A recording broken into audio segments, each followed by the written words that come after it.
Discovered my wife's, now ex, affair the day she was admitted into hospital. Now years later she can't accept my engagement to my fiancé. If ever there was a prize for the most horrible way to learn of your significant other's affair, I would probably win it and be in its Hall of Fame. Like so many people in this sub, I suddenly found myself as a member of a club that nobody ever wants to be part of. I will never forget the sound of my ex-sister-in-law's voice as she kept saying I'm sorry over and over on the phone while I drove home from a week-long business trip.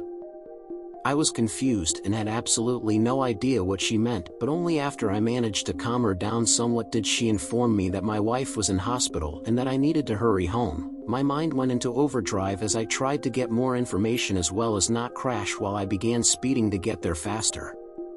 The only thing she told me is that it was an assault, then cut the call and wouldn't answer when I tried to call her again. A bit of background.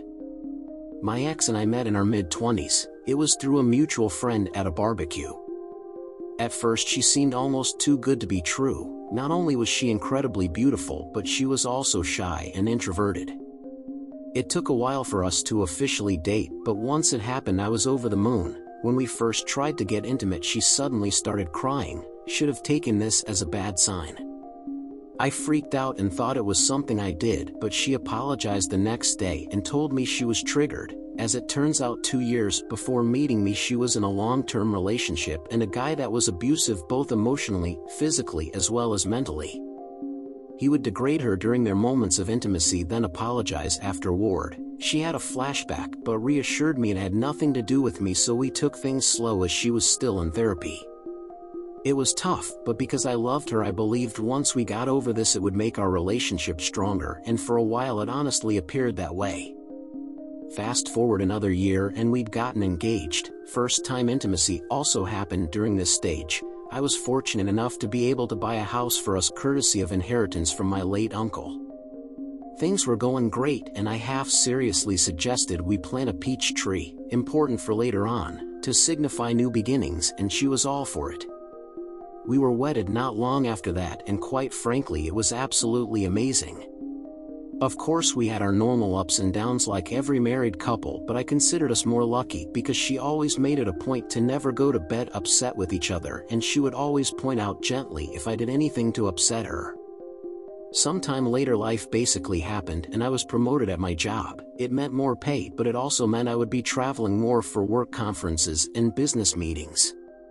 I noticed she had been getting down a lot more and wasn't being as intimate as before. She would keep her phone close to her and even stop gently addressing things that upset her. I tried to talk to her about it, but she assured me that she was fine and this was a phase she was going through, and having no reason to not trust her I let it go. She would sometimes go to her sister's place and spend the night telling me she just needed a bit of girl time with her sister. The day I got that fateful phone call was the day she was meant to be keeping her sister company again.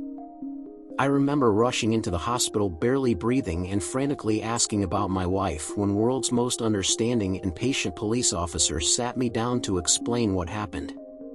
He told me he was a friend of my SIL and he happened to respond to a domestic disturbance call. He arrived on the scene to find a couple fighting.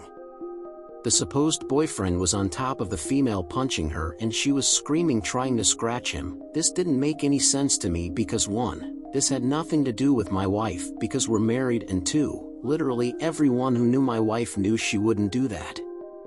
He gave me a knowing look and placed his hand on my shoulder, then told me to be very calm because said girlfriend was actually my wife. If it weren't for the severity of the situation I would have laughed in his face, but something in the way he said everything made me believe him. I then was ushered in by a nurse to see my wife, and what greeted me to this day I still can hardly find the words to describe it. I just stood there for what seemed like an eternity. Then a doctor came in and explained her injuries to me.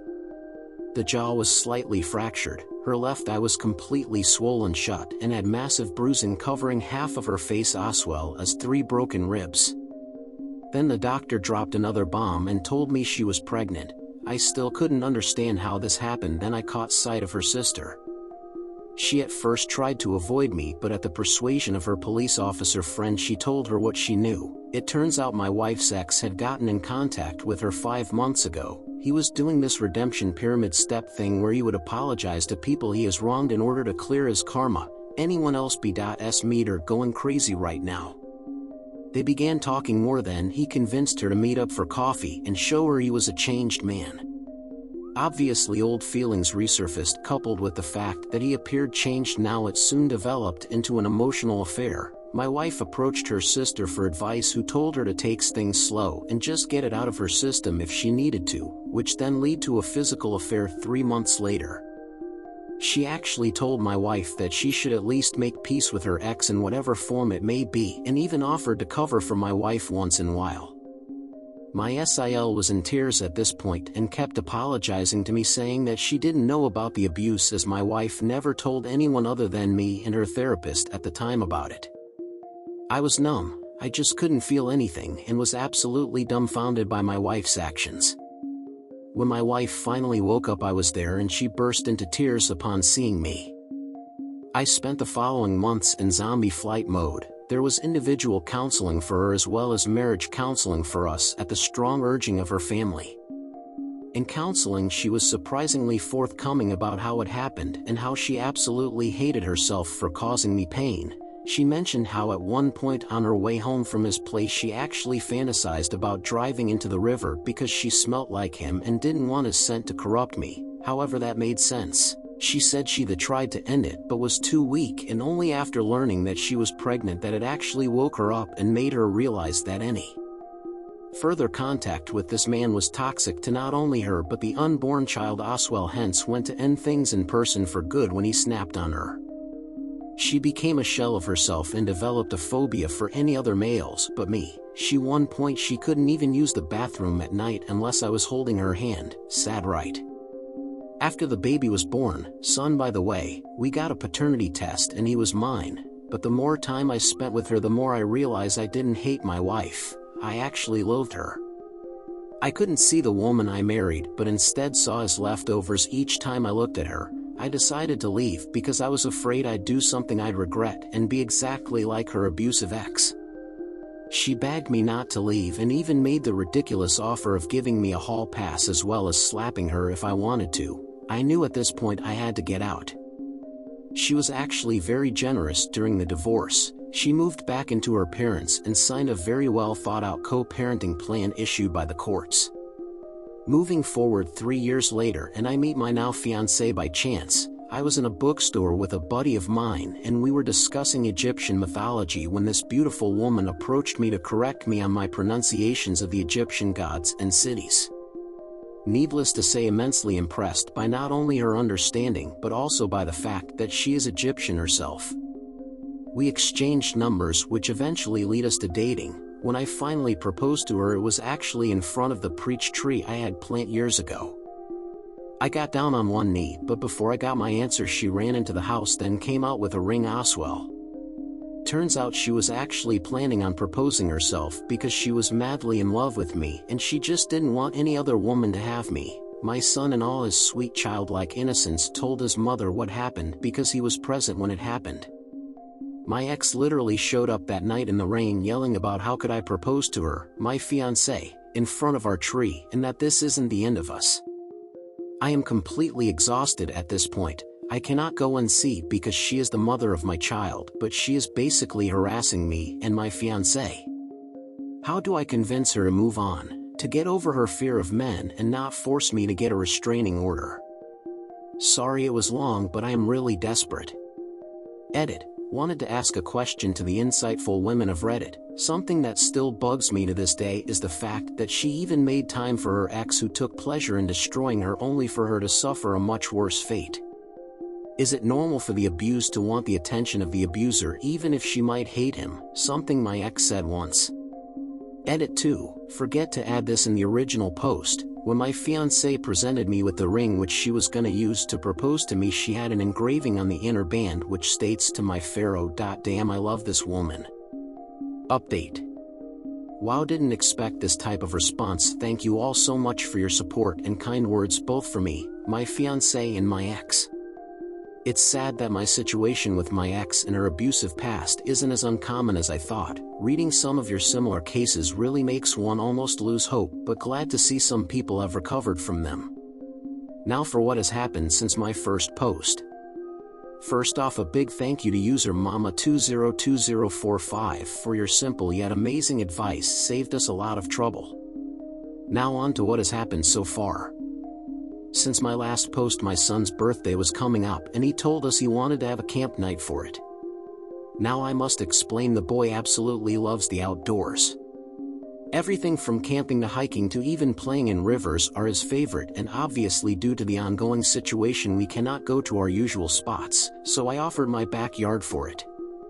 Another request he had was for my ex to sleep over as well. He wanted to imitate a scene from one of his kid adventure shows where both parents are sitting on either of the child and all three are roasting marshmallows on the campfire.